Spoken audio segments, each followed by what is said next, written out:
MLC కవితను ED arrest చేయడంపై ఆమె తరపు న్యాయవాది సుప్రీంకోర్టులో పిటిషన్ దాఖలు చేశారు. సుప్రీంకోర్టులో కేసు విచారణ జరుగుతుండగానే అరెస్ట్ చేశారని పిటిషన్లో పేర్కొన్నారు. గతంలో విచారణ సందర్భంగా సమన్లు జారీ చేయబోమని చెప్పి అక్రమంగా అరెస్ట్ చేశారన్నారు. కోర్టు ధిక్కరణకు పాల్పడ్డట్టుగా భావించి ఈడీపై తగిన చర్యలు తీసుకోవాలని విజ్ఞప్తి చేశారు. ఒక మహిళను అక్రమంగా అరెస్ట్ చేయడం కరెక్ట్ కాదన్నారు. మహిళలకు రాజ్యాంగం కల్పించిన వెసులుబాటును ఈడీ దుర్వినియోగం చేస్తోందని పిటిషన్లో పేర్కొన్నారు.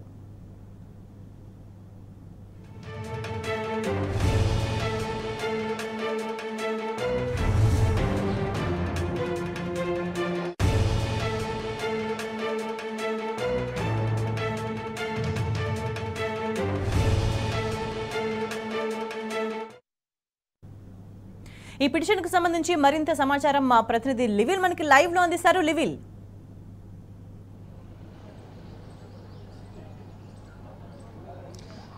స్వేచ్ఛ ఏదైతే ఎమ్మెల్సీ కవిత అక్రమ అరెస్టుకు సంబంధించి ఇవాళ సుప్రీంకోర్టులో పిటిషన్ దాఖలు చేశారు.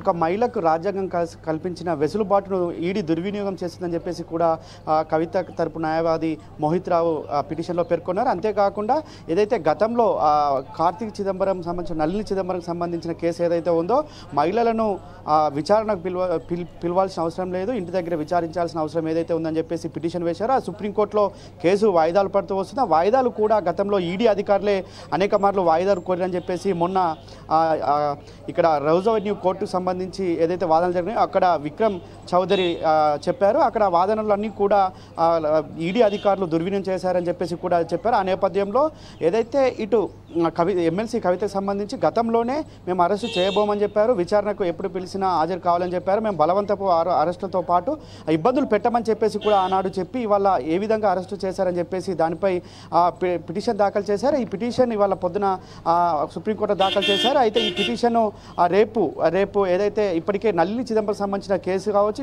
అందులోనే ఇంప్లీడ్ అయిన ఎమ్మెల్సీ కవితకు సంబంధించిన కేసు కూడా రేపు విచారణకు రానున్నది. ఆ విచారణకు సంబంధించి ఇవాళ వేసిన పిటిషన్ కూడా రేపే విచారణకు వచ్చే ఆస్కారం కనిపిస్తుంది. ఎందుకంటే గతంలోనే మొన్న రీసెంట్గా జరిగిన విచారణలో 19వ తేదీకి వాయిదా వేశారు. వాయిదా వేసిన కొద్దిసేపటికే ఇటు ఈడీ అధికారులు ఎమ్మెల్సీ కవిత నివాసానికి హైదరాబాద్ చేరుకొని అక్కడ విచారణ పేరు మీద అక్రమంగా అరెస్ట్ చేశారని చెప్పేసి కూడా చెప్పారు. అంతేకాకుండా విచారణ చేస్తున్న తరుణంలో అనేక అవకతవకలకు పాల్పడ్డారు ఈడీ అధికారులు అని చెప్పేసి కూడా చెప్పారు. అంతేకాకుండా ఈడీ అధికారులు కొన్ని రూల్స్ ప్రొసీజర్ పాటించలేదని చెప్పేసి కూడా పిటిషన్లో పేర్కొన్నట్టు తెలుస్తుంది.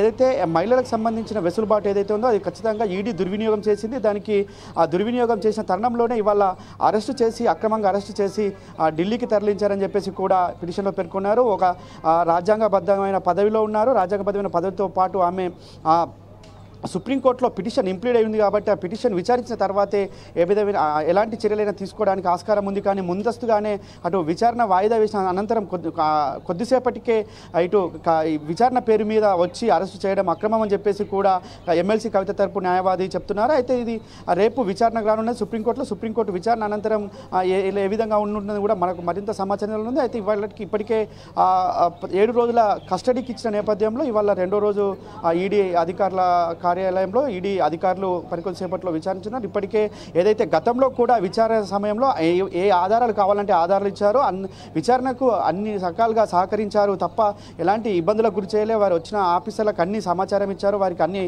అడిగినవన్నీ కూడా ఇచ్చారు. అయినప్పటికీ కూడా ఇలా కక్ష సాధింపు చర్యలో భాగంగానే అరెస్ట్ చేశారని చెప్పేసి కూడా చెప్తున్నారు. ఇవన్నీ కూడా రేపు పిటిషన్లో పేర్కొన్నట్టు తెలుస్తుంది. ఇవన్నీ కూడా రేపు సుప్రీంకోర్టు విచారణకు రానున్నది. స్వేచ్ఛ. రైట్ లివిల్.